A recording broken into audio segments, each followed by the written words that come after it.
quienes han manchado de corrupción a la monarquía han sido, sin lugar a dudas, los Borbones, y tampoco es una novedad, porque como bien decía Valle Inclán, no echamos al Borbón por rey, sino por ladrón. No es una novedad, desde el siglo XIX ya ha ocurrido más veces. Pandemia digital, desinfectando su cinismo. ¡Acá atrás! ¿Qué tal, Rafa? ¿Cómo estás? Hola, ¿cómo estáis? Bueno, pues nada, aquí con Nieve, con la boca abierta, Nieve con Costrina, yo creo que es la periodista que más claro habla, evidentemente, del rey, no sé cuántas veces la ha llamado inútil y bueno, en fin, yo creo que incluso es más claro que tú cuando vas al Congreso de los Diputados, también es verdad que son diferentes los escenarios, pero bueno, yo te quería preguntar, ya que bueno, estamos en una situación de mucha tensión política, bueno, política, mediática, judicial, incluso hasta hace poco las palabras de Feijóo, que los medios le siguen llamando moderado, el día de la Constitución hablaba que no, que iba a seguir bloqueando la justicia porque no se podía poner en manos de Pedro Sánchez, el día de la Constitución diciendo que iba a incumplir la Constitución. Luego ayer salía la noticia que tras una reunión con la Guardia Civil y la policía y organizaciones de representantes, bueno, iban, no sé si es que lo había convencido para salir y hacer movilizaciones de la policía y la Guardia Civil contra el gobierno, al mismo tiempo que el tiempo que vemos en los medios de comunicación, precisamente en Ana Rosa ayer salía defendiendo un catedrático de Derecho Constitucional diciendo que había que alabar a los jueces caducados que están dando más tiempo del que le correspondía y están haciendo un favor a la patria, en servicio a la patria, etcétera. Bueno, conocemos hoy que va a ser el candidato de Vox para presidente de la Comunidad Valenciana. En fin, es un ataque a la democracia desde muchos frentes que se llevan preparando y coordinando desde hace bastante tiempo, pero bueno, ¿cuál es tu visión, incluso si quieres añadir ahí el papel del rey, que no ha dicho nada? Bueno, ¿cuál es tu análisis, tus titulares de la situación actual y de la tensión en diferentes frentes?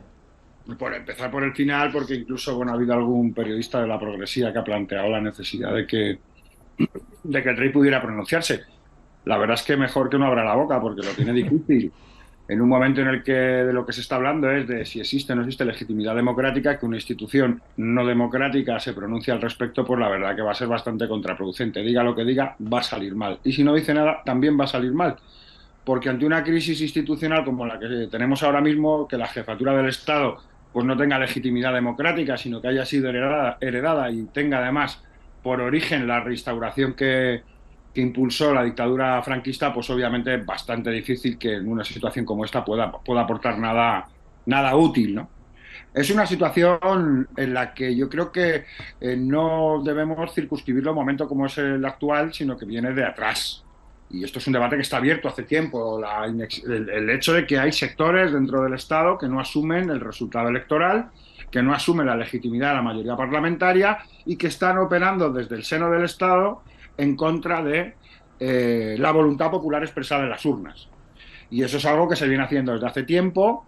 El bloqueo del Consejo General del Poder Judicial es el origen de todo este asunto, pero ya han trasladado, han contaminado ya no solamente la elección del Consejo General del Poder Judicial, sino que directamente están contaminando el Tribunal Constitucional, que es conocido en derecho constitucional como el legislador negativo, aquel que tiene la posibilidad de acabar de un determinado momento, bueno, pues de poner según qué leyes y van en contra del ordenamiento constitucional. Lo que es una novedad en el ámbito estatal, hay que decirlo también, es que el Tribunal Constitucional intervenga en un proceso parlamentario, interrumpa el proceso parlamentario de las Cortes Generales.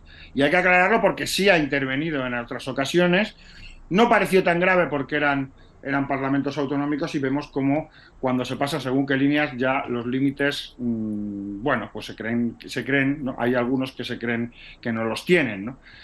No deja de sorprender que dos de las personas que además ya iban a ser sustituidas porque habían sido ya elegidos sus sustitutos por el propio gobierno, bueno, pues participen activamente y sean los que inclinen la balanza a intervenir en el proceso parlamentario y a impedir que se pueda solventar una cuestión como es el bloqueo institucional al que nos tiene sometida la derecha política, la judicial y la mediática. Y ya está muy bien porque por primera vez y después de mucho tiempo se reconoce abiertamente que existen esos tres operadores y que además se convierten en un factor fundamental para impedir que pueda haber un mínimo de legitimidad democrática en instituciones claves en el seno del Estado, como es el Poder Judicial o como es el Tribunal Constitucional.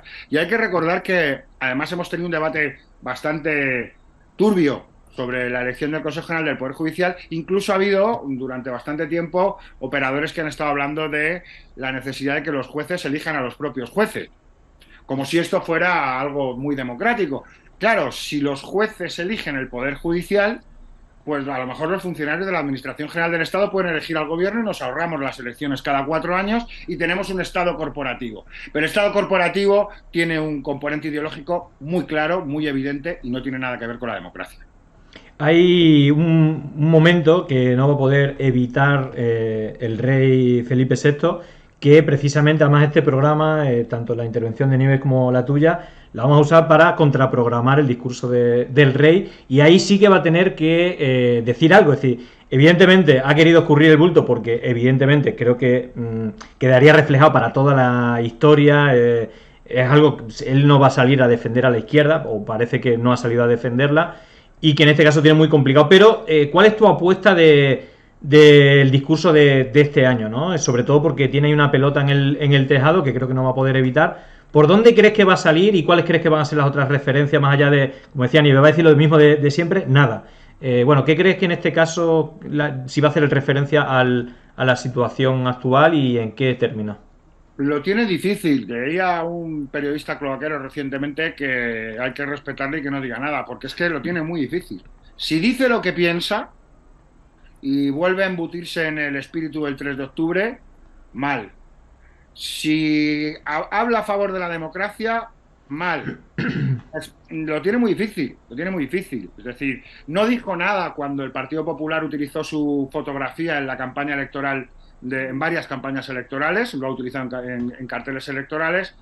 No creo que en este caso vaya a decir nada más allá de alguna frase genérica en cuanto a la necesidad de respetar el ordenamiento jurídico que no dejará de ser, o el ordenamiento constitucional, un brindis al sol, porque no tiene una dificultad. Es decir, si la jefatura del Estado estuviera elegida democráticamente, tendría capacidad de arbitrio. Pero el problema es que al no tener legitimidad democrática, todo lo que diga le sitúa en una posición difícilmente gestionable en el marco de una sociedad democrática. Hay un problema de fondo. La democracia se definió hace ya tiempo como el gobierno del pueblo, por el pueblo y para el pueblo. En ese esquema del gobierno del pueblo, por el pueblo y para el pueblo, no hay lugar para poner un monarca. Un monarca es un elemento ajeno a esa filosofía. Y venían ya hace tiempo varios constitucionalistas planteando que hay una contradicción en el seno del Estado entre el principio monárquico y el principio democrático. Y eso abarca toda nuestra historia desde el propio siglo XIX. Hablabas tú de los moderados. Los moderados fueron los mayores golpistas del siglo XIX. Aquellos que intentaron impedir el sufragio universal o la ampliación de los derechos democráticos de nuestro pueblo. Es cierto que existe una aceptación del término, pero una aceptación del término porque no hemos profundizado en nuestra propia historia y no nos reconocemos en nuestra propia historia. Pero los moderados precisamente eran uno de los partidos alejados de las concepciones democráticas en el propio siglo XIX, y nuevamente en el siglo XXI aquellos que se autodenominan moderados siguen situándose en contra de la democracia. Bueno, creo que tienes prisas porque tienes que ir a votar. Te voy a hacer una pregunta muy abierta, que incluso la puedes responder, o son varias preguntas en una misma, que es precisamente el papel de la monarquía, más allá del foco actual y el papel que esté actuando, incluso también, es decir, algo que no ahora ya no se habla, ¿no? Pero también el papel del rey Juan Carlos, ¿no? Que al final la única persona que le votó fue Franco y que fue quien lo designó, y al final es una herencia franquista más que tenemos. Pero ¿cuál es el papel, incluso con Nieves habla el papel de blanqueamiento de los medios de comunicación, ¿no? Diciendo cómo que hasta no hubo casos en la justicia extranjera o casos de corrupción en los medios de comunicación extranjeros? Aquí no se ha empezado a hablar de esos temas. Esa presión hizo que, bueno, huyera del país. También esa colaboración de la justicia, que a lo mejor también explica mucho de estos bloqueos. cómo, más allá de la inviolabilidad que de por sí tiene fragmentariamente su actividad, digamos, corrupta, pero es que incluso hemos visto cómo se hacen labores diplomáticas para cerrar las causas en Reino Unido, ¿no? El caso de Corina, o incluso, bueno, una colaboración también de la justicia y de los medios de comunicación en todo caso. También tenemos la frase que muchos socialistas han hecho históricamente, creo que ya no la repiten tanto, de somos republicanos pero Juan Carlistas, o esa figura también que han ido adecentando, pero en la actualidad el rey Juan Carlos, yo ya he perdido el tiempo, ahora que ha sido el Mundial de Qatar, está en un palacio de estos que parece de unos cuentos de estos de Alibaba, bueno, bien refugiado, no sé la mirada que tendrá, si se estará riendo de lo que esté pasando, que no le esté salpicando, y que vive en esa inviolabilidad eterna a pesar de la corrupción y la colaboración de los medios de comunicación. ¿Cuál es, si quieres, en dos partes, la función de estos años durante democracia de la monarquía que ha aportado y el papel concreto de Juan Carlos en el momento actual? No sé si ya en los medios no hablan, pero es como muy lamentable que la imagen de España sea un tipo que esté con dictadores y con gente que no defiende los derechos humanos, pues viviendo la vida y la impunidad de esta figura ad hoc que se inventó, de una figura inviolable que puede ser corrupta a pesar de ser la imagen de España. Bueno, ¿cuál es tu análisis de la figura de la monarquía en general y del papel de Juan Carlos, que no sé cómo nombrarlo, ¿no? Es decir, el papel que está haciendo ahora y cómo representa la imagen de España? Bueno, yo creo que hay una cuestión, se habla siempre de inviolabilidad, pero a mí me parece que define mucho mejor, porque el rey es inviolable y no está sujeto a responsabilidad, que me parece incluso más interesante todavía, porque si dices que tienes un jefe del Estado inviolable, todo el mundo dice, bueno, pues normal, ¿no? Pero si dices que la jefatura del Estado está en manos de un irresponsable, pues se entiende mucho mejor cuál es el papel que tiene destinada la monarquía a la arquitectura institucional en España, que es representar a todos aquellos, representar en el seno del Estado a todos aquellos que no se presentan a las elecciones y que, como decía Victoria Prego, la gran cronista de la versión oficial de la transición política, la monarquía es juega el papel de dar estabilidad institucional por encima de los devenires políticos. Lo de los devenires políticos es como se denomina a la democracia en esa afirmación. Es decir, los devenires políticos es eso que ocurre cada 4 años en los que vamos todos, metemos un papel en una caja y lo llamamos votación o democracia, ¿no? Entonces, es una figura que quieren colocar por encima de la democracia. Ha sido uno de los elementos clave para ser freno de posibles cambios de profundización democrática en el país y representante del poder económico en la relación con el Estado y en las tramas corruptas que hemos ido pudiendo ver. Inclusive el gran amigo del cártel de las grandes adjudicaciones, del sector financiero. Yo creo que la mejor foto para poder representar lo que significaba la corte en el siglo XXI, la corte del IBEX 35, ya no son nobles, no son marqueses, sino la corte del IBEX 35, fue el Consejo de Competitividad que se reunió con Juan Carlos antes de abdicar. Hay un papel que, por hilarlo con la cuestión de los medios de comunicación, la corrupción de la monarquía era plenamente conocida en las redacciones de los grandes medios de comunicación de este país y sus relaciones con el poder económico eran bastante ostentosas. Nunca lo ocultó y siempre se le consintió. La duda es por qué saltó todo esto y a veces hay que pensar en nuestra historia. No fue un motín de Aranjuez lo que vivimos para que cambiase de Juan Carlos a Felipe VI. Había sectores monárquicos que querían una nueva cara que le pudiera dar una nueva pátina a la corona. Quizás es una pregunta que habría que responder viendo datos y viendo cuestiones, ¿no? Lo que sí es cierto es que las escrituras de las fundaciones offshore que se han puesto encima de la mesa, que fueron el escándalo que pusieron los últimos escándalos de corrupción de Juan Carlos de Borbón y Borbón, en esas mismas escrituras está el nombre de Felipe de Borbón y Grecia. Es decir, que eso es cierto que ahora mismo todo el mundo habla de las vinculaciones que existen por parte de Juan Carlos con ese tipo de tramas corruptas, pero la realidad es que cuando hay papeles las barbas callan, y tanto que callaron que Felipe VI nunca ha dado cuentas ni ha explicado él públicamente, no una nota de prensa, que no hablo de la nota de prensa que nos hicieron durante el estado de alarma, ¿no?